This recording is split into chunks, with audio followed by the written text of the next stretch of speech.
또 하나의 관심은 윤석열 대통령의 형사재판과 탄핵심판은 어떻게 되느냐입니다.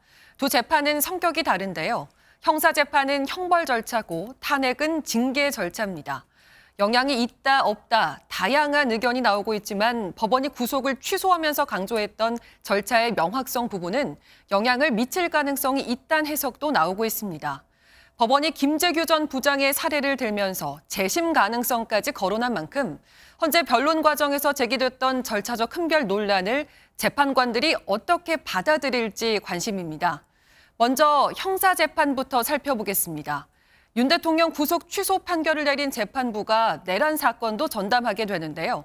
이번 구속 취소 결정과 본안 재판은 각각 판단 기준이 다른 만큼 법원의 석방 결정으로 형사재판 방향을 예단하는 건 아직 섣부른 단계입니다.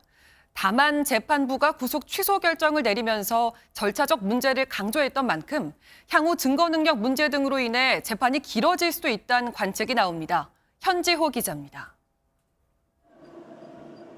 윤석열 대통령 구속을 취소해야 한다고 판단한 서울중앙지법 형사합의 25부는 12.3 비상계엄 관련 내란 사건 전담 재판부입니다.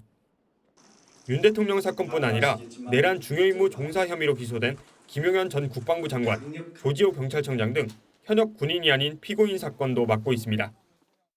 재판부는 윤 대통령에 대한 구속 취소 결정문에 절차의 명확성을 기하고 수사 과정의 적법성 관련 의문을 해소하는 게 바람직하다고 언급했습니다. 앞으로 내란 사건 형사재판 과정에서도 절차적 문제가 없도록 제출된 증거를 채택할지 말지 꼼꼼하게 따져볼 것으로 예상됩니다. 홍장원 전 국가정보원 1차장의 체포 대상자 메모 등 진위 논란이 있는 증거의 증거 능력이 형사재판 쟁점이 될 수 있는 겁니다. 재판부는 구속 취소 결정문에 형사 절차에서는 법을 피의자에게 유리하게 해석해야 한다. 논란을 그대로 두고 형사재판이 진행되면 상급심에서의 파기 사유가 될 수 있다고 명시했습니다. 앞으로 형사재판 과정에서도 이런 기조가 이어질 것으로 보입니다. 방어권 보장이나 인권보호 차원에서 윤 대통령 측이 신청한 증인을 최대한 채택할 수 있다는 예측도 나옵니다. 검사 출신의 한 변호사는 김재규 사건 재심 결정에서 볼 수 있듯이 절차적 하자가 있는 재판은 수십 년 뒤에도 법적 문제가 생길 수 있다고 설명하기도 했습니다. MBN 뉴스 현지호입니다.